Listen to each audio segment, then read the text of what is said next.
Terima kasih pemirsa, Anda masih bersama dengan kami di Breaking News TV One. Kalau tadi kita sudah melihat situasi dan juga kondisi terkini dari Magelang, sudah ada reporter Fatima Abar yang tadi mengabarkan kalau misalnya pembekalan di pagi hari ini sudah dilakukan. Namun pemirsa, kalau kita lihat pembentukan ataupun pembekalan ini dilakukan adalah untuk menyamakan visi dan juga misi agar kemudian nantinya dapat mencapai poin-poin ataupun yang menjadi target dari pemerintahan Presiden Prabowo Subianto dan juga Gibran Rakabuming Raka. Apakah nantinya dari pembekalan tersebut akan berhasil pemirsa?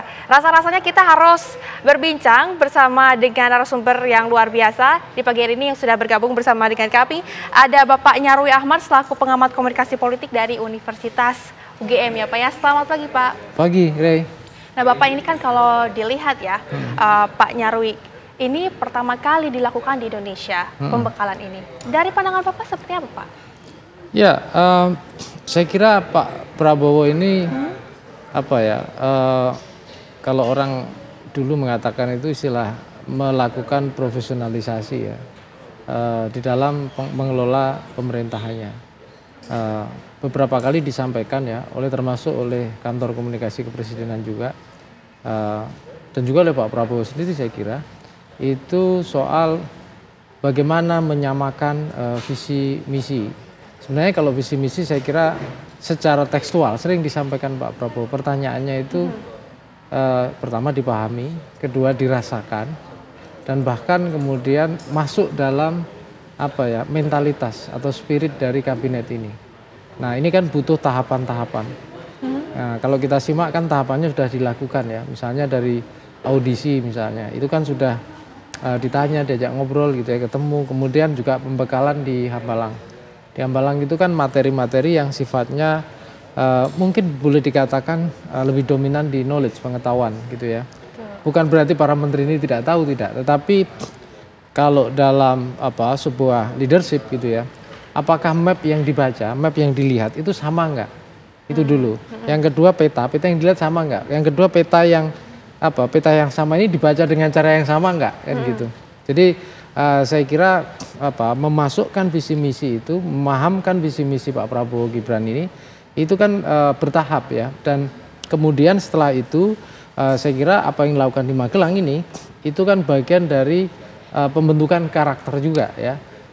Makanya di sini bukan sekedar saya kira ya, bukan sekedar ketemu, kalau mereka kan juga sering ketemu, tapi ketemu bareng kemudian lebih rileks bersama-sama, berkumpul as a team, sebagai tim loh ya, bukan sebagai individu-individu gitu, tapi sebagai tim yang ada di bawah pemerintahannya Pak Prabowo. Itu saya kira sangat penting menanamkan proses karakter kolektif sebagai tim, bukan karakter individual sebagai menteri-menteri atau wamen. Karena ini kan sebuah model leadership ya, kepemimpinan di dalam pengelolaan kepresidenan ya. Di mana di Indonesia kalau kita lihat Rey, itu kan budaya atau tradisi, saya berkali-kali sering menyampaikan juga, menyebutnya kan menteri ya.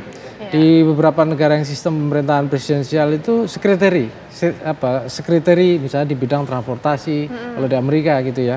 Jadi bukan menteri gitu ya, atau minister gitu. Nah di Indonesia ini sebutannya kan menteri, kemudian berkantor juga sendiri-sendiri gitu.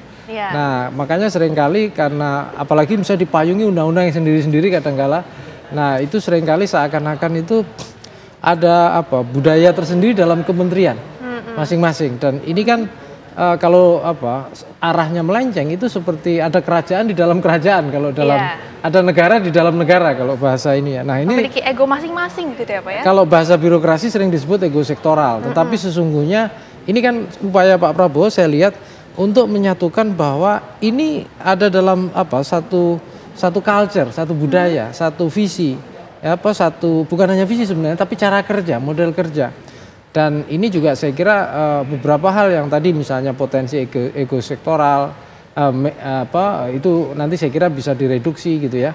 Kemudian mengintegrasikan cara kerja sebagai tim, bukan sebagai individu-individu di kementerian, pimpinan di kementerian tidak ya, tapi sebagai tim. Nah itu saya kira bisa makin lekat ya.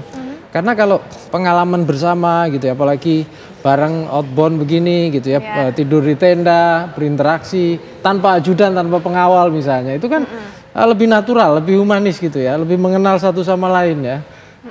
Karena kalau biasanya itu ya itu bagian dari fasilitas yang diberikan kepada pejabat ya.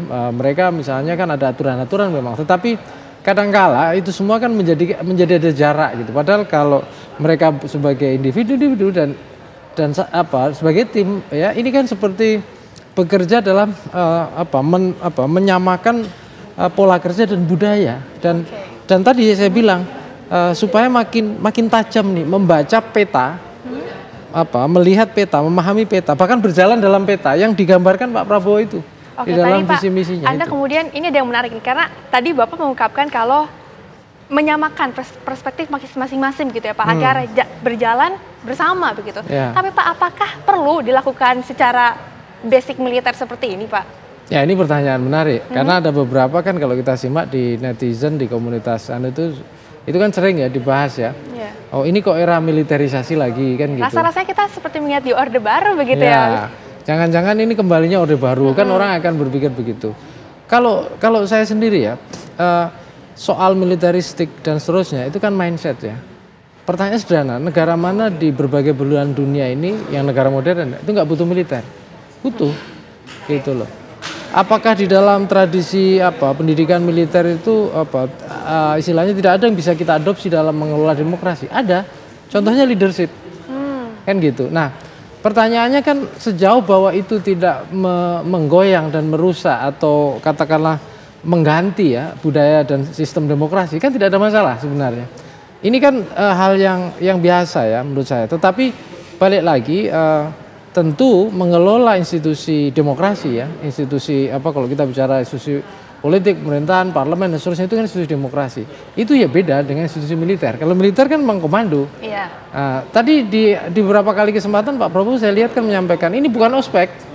Ini bukan, jadi nggak usah takut. Jadi mungkin biasa saja gitu loh. Dan ini kan saya kira semacam game ya di dalam sebuah grup gitu, dan di dalam kegiatan di dunia korporasi juga sering kan outbound bareng, cuma bedanya nggak pakai baju militer gitu aja kan.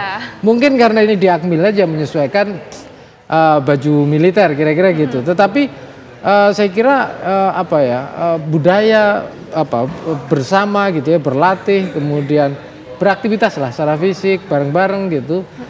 Kemudian mengenal lebih dekat satu sama lain, membangun chemistry gitu ya. Kalau di militer itu mungkin lebih mudah karena ada istilah spirit the corps itu. Nah, mungkin dugaan saya ada bagusnya juga ini kan ditanamkan spirit as the corps ya, tapi as minister of Mr. Prabowo sebagai presiden ya, dan Wapres Gibran, saya begitu.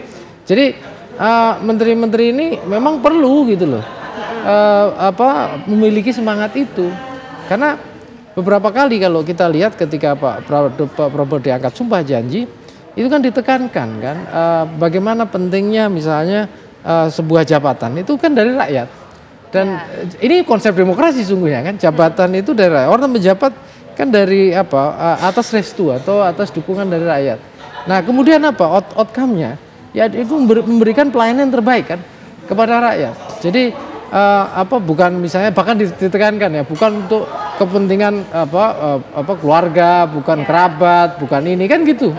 Nah, saya kira itu bukan, saya berharap ya ini bukan hanya retorika, berhenti retorika, tapi mampu tertransformasi dalam budaya dan mentalitas kerja para menteri ya, tentu sesuai dengan bidang-bidangnya. Walaupun kata rakyat, melayani rakyat itu abstrak ya, Rey.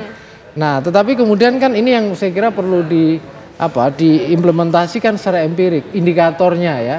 Apakah misalnya di sektor A gitu ya, seberapa sih misalnya gap ya, kesenjangan, kemiskinan dan seterusnya, kan Pak Prabowo berkali mengatakan juga saya lihat ya, misalnya dia sangat prihatin misalnya soal luar biasa ya potensi kemiskinan di kita, padahal Indonesia itu seperti surga di atas bumi kan gitu, dengan berbagai potensi sumber daya alamnya. Tapi kenapa misalnya kemiskinan masih ada misalnya begitu, sampai ada spirit kalau bisa 0% ya. Dan itu kan dari konstitusi kita. Nah, hal seperti ini itu membutuhkan mentalitas ya, termasuk potensi-potensi penyalahgunaan kekuasaan. Kemarin misalnya kalau kita dengar kan banyak yang sudah mulai diingatkan, oke ya, jangan kemudian tergoda untuk menyalahgunakan kekuasaan misalnya begitu. Betul. Ya, itu contoh saya kira, dan selama ini kalau di tradisi ya pasca reformasi, saya lihat ketika presiden ya mengangkat para menteri itu nggak ada kesempatan seperti ini. Ya, pokoknya diangkat, diumumkan, habis itu suruh kerja. Udah gitu kantornya beda-beda gitu.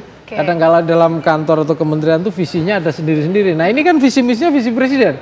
Ya di sini berarti kan harus diintegrasikan, harus disinergikan gitu ya. Nah, Pak Nyarwi, ditahan dulu, karena ini kita akan membahas apakah kemudian nanti akan efektif dengan adanya pembekalan ini. Tapi kita akan kembali lagi pemirsa, karena Breaking News TV One akan kembali setelah jeda berikut ini.